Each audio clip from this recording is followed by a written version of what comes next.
అందరికీ good morning అండి. నా పేరు కోటేశ్వరరావు అండి. నేను స్టాఫ్ నర్స్గా వర్క్ చేస్తున్నాను కాంట్రాక్ట్ బేసిస్లో. మేము సుమారు కొన్ని 20 నుంచి 15 సంవత్సరాల మధ్యలో మేమందరం కూడా కాంట్రాక్ట్ విధానంలో పనిచేస్తున్నాం. కానీ రకరకాలుగా మా యొక్క సమస్యలను గవర్నమెంట్ దృష్టికి మరియు అధికారుల దృష్టికి తీసుకెళ్ళినా సరే స్పందన గవర్నమెంట్ నుంచి కానీ అధికారుల నుంచి కానీ మాకు ఏ రకమైన స్పందన లేదు.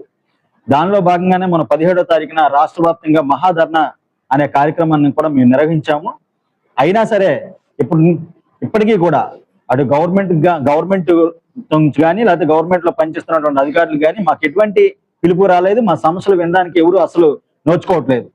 ఈ క్రమంలో మేమందరం కూడా staff nurses and paramedical JAC తరపు నుంచి మేమందరం కూడా ఆల్రెడీ మాట్లాడుకొని గవర్నమెంట్ కి 45 రోజులు టైం ఇస్తూ ఈ 45 రోజుల లోపు మా సమస్యలు ఏవైతే ఉన్నాయో రెగ్యులరైజేషన్ కావచ్చు లేకపోతే 100% గ్రాస్ శాలరీ కావచ్చు, ఈ 2 సమస్యల మీద కూడా గవర్నమెంట్ నుంచి మాకు స్పష్టమైన హామీ అయితే ఈ 45 రోజులు రాకపోతే 46వ రోజు నుంచి మేమందరం కూడా కార్యాచరణ ప్రకటించి దశల వారీగా సర్వీస్ని కూడా నిలుపు చేసి మేమందరం కూడా నిరసన గవర్నమెంట్కి శాంతియుక్తం తెలియజేస్తూ మా సమస్యలను పెద్ద వ్యక్తిన గవర్నమెంట్ కి నివేదించుకున్న కార్యక్రమం కూడా మేము మొదలు పెట్టామని చెప్పి మేము తెలియజేసుకుంటున్నాం. Thank you.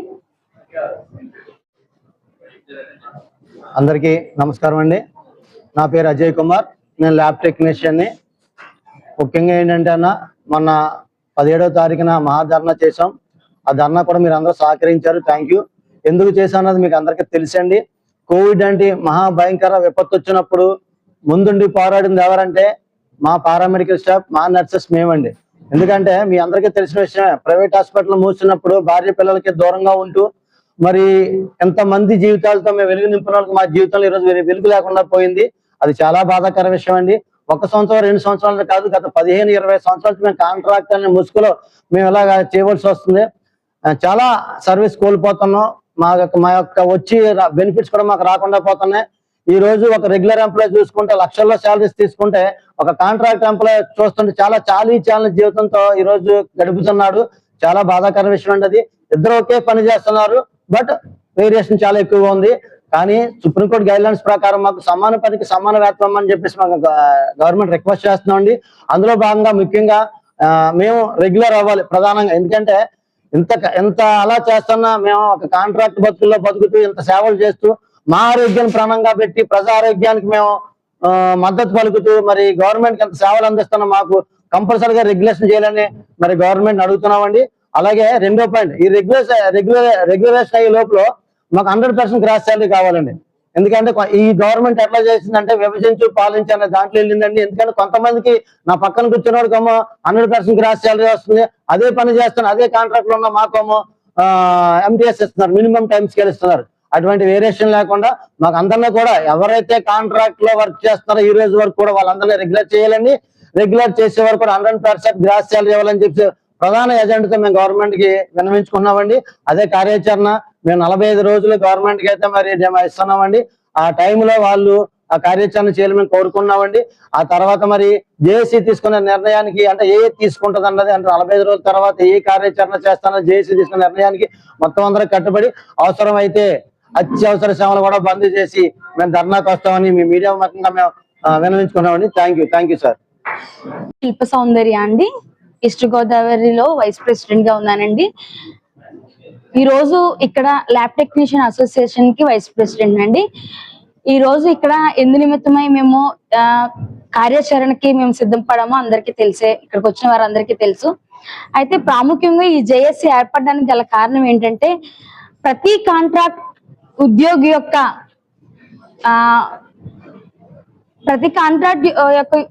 యొక్క బాధ్యతలు ఎలా ఉన్నాయి, వారి యొక్క ఉద్యోగ భద్రత ఏ విధంగా ఉన్నదనే విషయాలపై మేము ఇలా చర్చించుకోవడానికి ఈ విధంగా మేము కూడుకుని ఉన్నాం.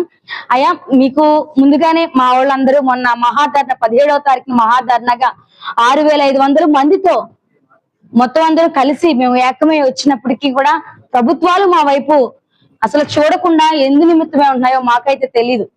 మేము ఒక్కసారి ముఖ్యమంత్రి వర్యుల గారికి తెలియజేస్తున్నాను, అయ్యా మీరు సంపద సృష్టిస్తాను అన్నారు, సంపద మరి మా సంపద ఏది అని అడుగుతూ ఉన్నాం.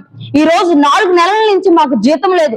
జీతం లేక మా యొక్క కుటుంబాలు చిన్న భిన్నం అయిపోయి ఈఎంఐలు కట్టలేక ఎంతో అస్తవ్యస్తం అయిపోతా ఉన్నారు. ఇదిగోండి చూడండి, మరి ఇప్పుడు స్టాఫ్ నర్సులను మీరు చూస్తూ ఉంటే మరి చాలా ఇబ్బందులు పడుతున్న పరిస్థితి. నిండు చూలాలు ప్రాథమిక ఆరోగ్య కేంద్రంకు అడుగు పెడతా ఉంటే పరుగున స్టాఫ్ నర్స్ వెళ్ళి ఆ యొక్క బాధను, ఆ యొక్క వేదన, ప్రసవ వేదన తీసివేసి ఆమెకు ప్రసవం చేసి మరి ఆనంద బాష్పాలతో నింపి ఆ బిడ్డకు చేతిలో బిడ్డను పెడుతున్న ఆ స్టాఫ్ నర్స్ మీరు చూడట్లేదా అని అడుగుతా ఉన్నాం. అదే విధంగా ఈ రోజు ల్యాబ్ టెక్నీషియన్ గా ఉన్నటువంటి వారు కరోనా కష్టకాలంలో వారి యొక్క కుటుంబాలను విడిచిపెట్టి క్వారంటైన్ లో ఉండి వారికి మరి బ్లడ్ తీసి వారి పరీక్ష చేసి నిర్ధారణ చేసి ఇదిగో ఈ వ్యక్తికి వ్యాధి ఉన్నది అని చెప్పేసి నిర్ధారణ చేసి వారికి అప్పచెప్తున్నటువంటి ల్యాబ్ టెక్నీషియన్ ఎందుకు చూడట్లేదు అని అడుగుతా ఉన్నాం. రోగికి మేము టెస్టులు చేస్తా ఉన్నాం, మరి మాకు ఎవరు అని అడిగి ఈ రోజు ప్రశ్నిస్తూ ఉన్నామయ్యా. అదే విధంగా మరి వ్యాధి నిర్ధారణ అయిన తర్వాత డాక్టర్ గారు చీటీ మీద మందులు రాస్తే ఆ యొక్క రోగికి వ్యాధి నిర్ధారణ అయిన తర్వాత ఆ వ్యాధి తగ్గాలి అంటే మందులు సమకూర్చి మరి మందులు రాసినటువంటి ఆ చీటీ మీద మందులు తీసుకొని ఇస్తున్నటువంటి బాధ్యత కలిగినటువంటి ఫార్మసిస్టులను చూడట్లేదా అని అడుగుతా ఉన్నాం. రోగి హాస్పిటల్కి రాగానే వారికి టెస్టుల నిమిత్తము వారికి ప్రతి ప్రసవ వేదన పడుతున్నటువంటి గర్భిణీ స్త్రీకి ఆమెకు ఆనంద బాష్పాలతో నింపిన స్టాఫ్ నర్స్ ను, మరి ల్యాబ్ టెక్నీషియన్స్ ను, ఈఎంటీ టెక్నీషియన్స్ ను, రేడియో టెక్నీషియన్స్ ను మేమంతా ఎందుకయ్యా మిమ్మల్ని కాంట్రాక్ట్ లో మమ్మల్ని ఇలా చేశారు అని అడుగుతా ఉన్నాం. మేము ఒకే పారదర్శకత పాటిస్తా ఉన్నాం, ఒకే టైమింగ్ పాటిస్తా ఉన్నాం, ఒకే బాధ్యత పాటిస్తా ఉన్నాం, ఒకే కార్యాచరణలో ప్రాథమిక ఆరోగ్య కేంద్రంలో పెడుతున్న ప్రతి ప్రోగ్రామ్స్ కి అటెండ్ అవుతా ఉన్నాం. మరి మాకెందుకు, మా వైపు ఎందుకు ఇంత చిన్న చూపు అని ఈ రోజు అడుగుతా ఉన్నాం. ఈ రోజు ఈ విధమైనటువంటి వైఖరి కొనసాగుతూనే ఉంటే గనక ఈ జేఏసీలో ఖచ్చితంగా మేము ముందుకు అడుగు వేసి మా జేఏసీలో మరి ఏర్పాటు చేసినటువంటి 45 days లో మాకు ఖచ్చితమైనటువంటి ప్రభుత్వం నుంచి ఖచ్చితమైనటువంటి రిపోర్ట్ రాకపోతే మేము 46వ రోజు ఖచ్చితంగా మేమందరం జేఏసీగా కూడుకున్నటువంటి మేమందరం కూడా ఖచ్చితంగా మేము వర్క్ బైకౌట్ చేస్తామని నేను సభాముఖంగా తెలియజేస్తూ ఉన్నాను. మరి ఈ విధమైనటువంటి వైఖరి మంచిది కాదు. ఖచ్చితంగా మాకు మీరు మద్దతుగా ఉండాలి. ఈ రోజు మా ఆరోగ్యాలు ఏమైపోతా అని అడుగుతా ఉన్నాం. మాకు ఈహెచ్ఎస్ లేదు, మేమేమి పాపం చేస్తాము? రెగ్యులర్ తో పాటు రెగ్యులర్ వాళ్ళకి 300 కట్టించుకొని ఈహెచ్ఎస్ కార్డు ఇచ్చారే, ఈ ప్రభుత్వం బాధ్యత. ఈహెచ్ఎస్ కార్డు అనేది సామాన్య ప్రజలకు ఆరోగ్యశ్రీ ఉన్నది, ఉద్యోగస్తులకు ఈహెచ్ఎస్ ఉన్నది, మరి మాకెందుకు ఈహెచ్ఎస్ లేదని అడుగుతా ఉన్నాను. ఈ బాధ్యత ప్రభుత్వాన్ని తీసుకోవాలి, ఈ బాధ్యత ప్రభుత్వాన్ని. అయ్యో ప్రభుత్వ ఉద్యోగంలో చేస్తున్నటువంటి కాంట్రాక్ట్ ఉద్యోగస్తులకు ప్రతి విధమైనటువంటి సౌకర్యాలను కల్పించాలని బాధ్యత ప్రభుత్వానికి ఉండాలి. మరి ఎందుకు మా మీద ఎంత దౌర్భాగ్యమైనటువంటి వైఖరి చూపిస్తూ ఉన్నారని అడుగుతా ఉన్నాం. అయ్యా దయచేసి మాపై మీకున్నటువంటి ఏ విధమైనటువంటి ఇది ఉన్నా గానీ మాపై మంచి ధోరణితో మా యొక్క ఉద్యోగ సంఘాలు అందరూ కలిసి ఈ రోజు నిలబడి చెప్తా ఉన్నాం.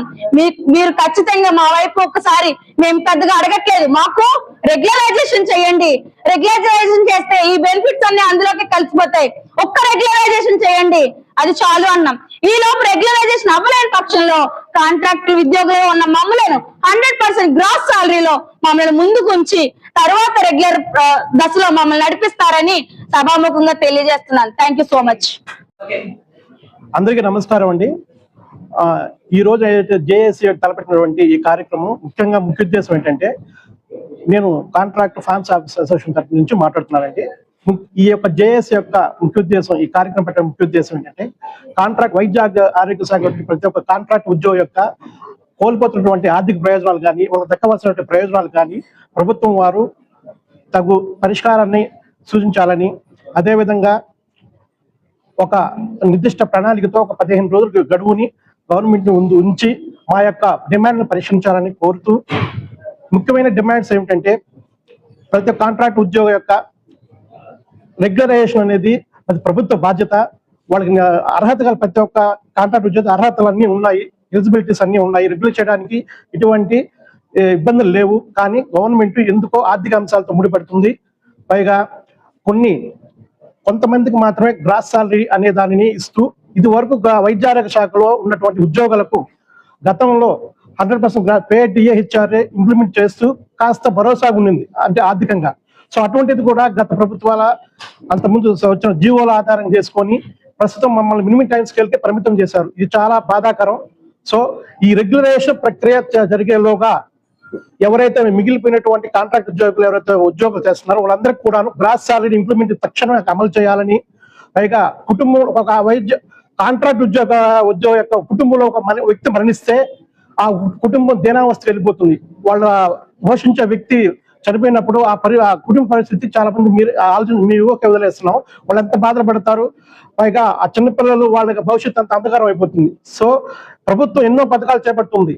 అందరినీ చిన్న పేద అన్ని వర్గాలు దృష్టిలో పెట్టుకొని ఒక్క కాంట్రాక్ట్ ఉద్యోగి అనే దానికి అన్ని కోల్పోతున్నాడు.